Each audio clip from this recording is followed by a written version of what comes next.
सुगंधा और उसकी सास कांता के बीच एक अजीब सी जंग रहती थी। ये जंग थी किचन में कौन ज्यादा अच्छा काम करेगा और घर के सदस्यों के दिल जीतेगा। और उनकी इस जंग में हमेशा कुर्बान होते थे उनके दोनों पति। कैसे? आइए देखते हैं इस किचन पॉलिटिक्स की कहानी में। एक दिन किचन में, माँ जी, आज मैं बना रही हूँ मेथी की सब्जी। इस खाने से घर वालों की पेट की सारी समस्या खत्म हो जाएगी। और मैं बना रही हूँ तड़के वाली छाछ, जिसे पीते ही गैस की समस्या कभी नहीं होगी। दोनों अपने अपने खाने को लेकर टेबल पर पहुंच जाती हैं। तभी सुगंधा के ससुर उसकी बनाई सब्जी की तारीफ कर देते हैं। अरे वाह, मेथी की सब्जी भी बनी है, बड़ी ही स्वादिष्ट है। वाह बहू वाह। अरे बहू, लेकिन इसमें इतनी सारी मेथी बर्बाद करने की क्या जरूरत थी?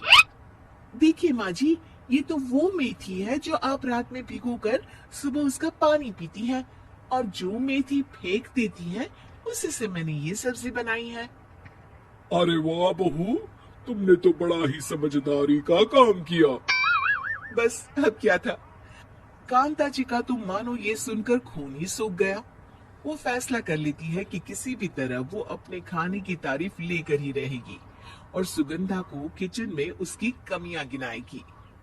कांता फ्रिज खोलकर देख रही होती है और फिर सुगंधा से कहती है, अरे बहू, ये क्या, पूरा फ्रिज गंदा पड़ा है। तभी वहां सुगंधा का पति आ जाता है।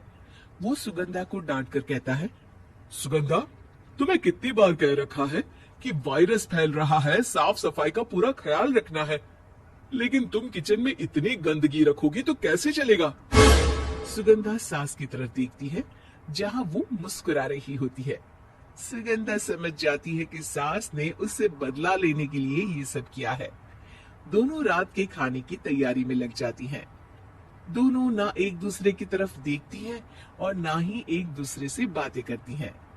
रात को खाने की टेबल पर एक एक कर दोनों कई तरह के अलग अलग व्यंजन टेबल पर लगा देती हैं और अपने अपने पति के पास जाकर खड़ी हो जाती हैं। अरे खाइए जी खाइए, मैंने बड़ी मेहनत से बनाया है। प्लेट में वो खाना डालती है।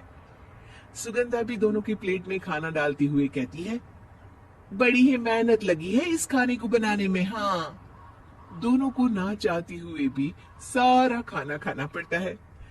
कहीं दही तो कहीं मलाई तो कहीं मसाला।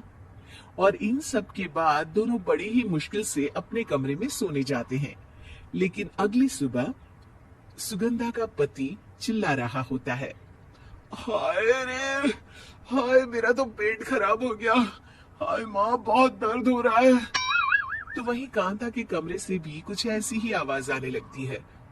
हे भगवान, इस सास बहू की लड़ाई हमारी जान लेकर रहेगी।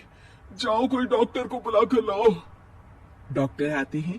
दोनों को देखकर कांता और सुगंधा से कहते हैं, देखिए, आप दोनों इन्हें खाने में हल्का ही दीजिएगा। हो सके तो रात का खाना जल्दी खाया करे और वॉक किया करे। इतना कहकर डॉक्टर वहां से चले जाते हैं। जिसके बाद एक बार फिर से दोनों बहुएं किचन में जाती हैं और खाना बनाने में लग जाती हैं। रात में खाने की टेबल पर दोनों एक बार फिर से खाना लगाने लगती है। पापा जी, मैंने ये पतली मूंग की दाल की खिचड़ी के साथ ये पापड़ और पुदीने की चटनी भी बनाई है। अरे बहू, अभी अभी बेचारे पेट की बीमारी से गुजरे हैं। इतना भारी खाना तो डॉक्टर ने भी मना किया है ना। देखिए, मैंने आप दोनों के लिए सूप बनाया है। और दोनों उन लोगों की प्लेट में खाना डालने लगती हैं। तभी दोनों एक साथ बोल पड़ते हैं, बस करो, हमें माफ करो। हमें नहीं खाना इस घर में, ना खिचड़ी और ना ही सूप। हम इंसान हैं, एक वक्त में एक ही खाना खा सकते हैं। बस करो, हमें माफ करो।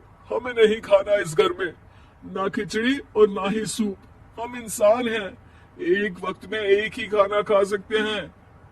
इतना कहकर वो दोनों वहां से चले जाते हैं। कहानी का अंत। आप लोग उम्मीद कर रहे होंगे कि अंत में सब ठीक हो जाएगा। नहीं जनाब, अगर सास बहू के बीच सब ठीक हो जाए तो आप ये सीरीज देखे ही क्यों? तो मजा लीजिए इस चैनल में सास बहू से जुड़ी कहानियों का, क्योंकि ये ऐसा रिश्ता है जिसकी मिठास उसकी खटास में हमेशा ज्यादा ही रहती है।